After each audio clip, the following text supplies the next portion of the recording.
nañu wutal ko couverture. couverture yi gën a rafet. waaw yenn saa sax ñu defaree ko or.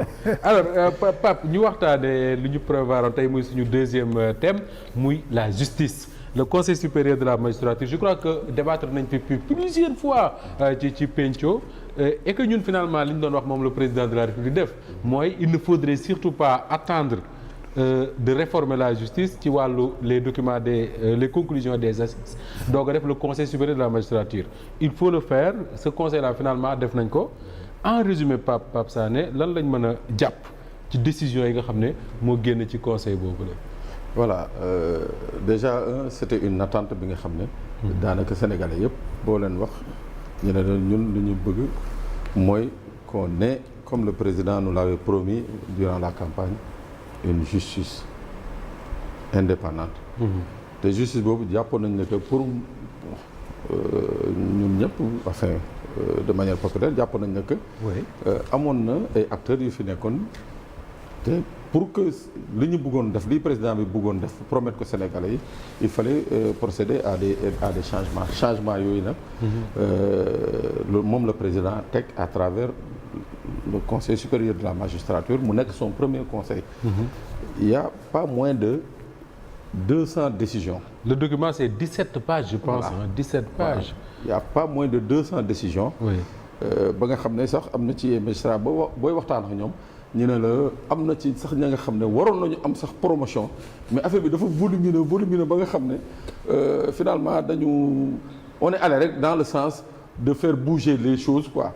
Mais ñii ñu waroon promouvoir dans un premier temps on a essayé de les promouvoir. D'accord daa xam naa il va falloir attendre des jours pour lire ce document là ndax 200 décisions du yomb détaillé fii mais Pape est-ce que entendement bi ma ci am moom nga ciy am mooy li wax naa ko sànq bi ñuy démarrer tous les magistrats là qui étaient impliqués dans les dossiers politico-judiciaires yi yóbbu Ousmane Sonko kaso yóbbu Diomaye Faye kaso yóbbu waa Pastef yu bëri kaso tas Pastef je ne sais pas ñooñu ñëpp daanaka gurgur nañ leen ñii nga Tamba ñii ñu yóbbu leen garage est-ce que c'est ça. Mais tout à fait. Oui. En fait moo tax boo gisee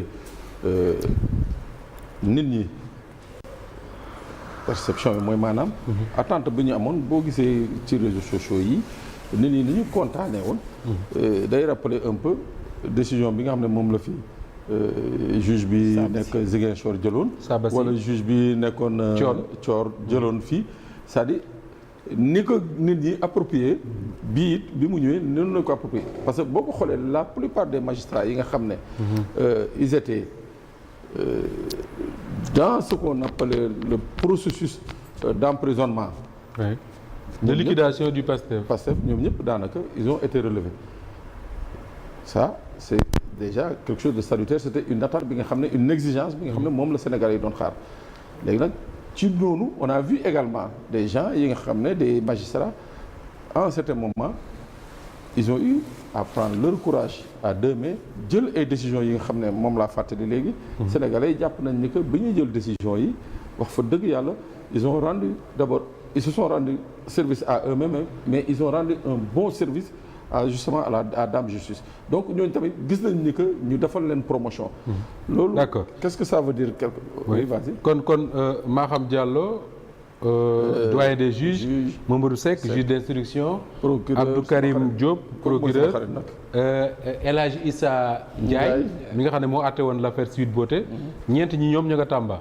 wala boog dañuy dem Tamba. waaw maintenant le procureur l'ami de Mame Birame la mi cité très souvent ki fi doon wax rebelle yi.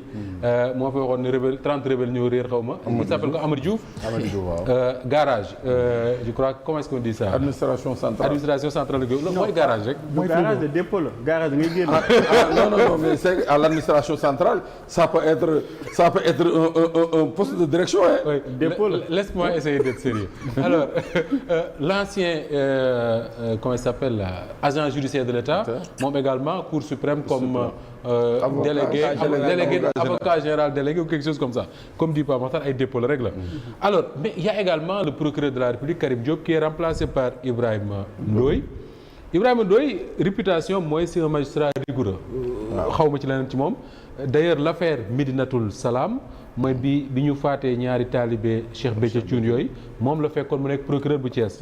moom moo arrêté woon ñin ko jiiñoon depuis booba il avait pratiquement disparu de la circulation là il revient comme procureur de la République. waaw indi nañ ko à un certain moment CREI.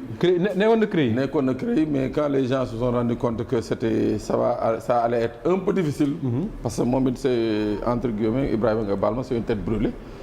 donc yàggul CREI. ñu jëlee ko fa yóbbu ko cour d'appel procureur à Saint-Louis après cour d'appel Saint-Louis. d'accord donc indi ko waat fii cour d'appel. musul nekk substitut Ousmane Diagne bi mu nekkee parquet wala déet. si il a fait partie de la team de Ousmane Diagne actuel ministre de la Justice.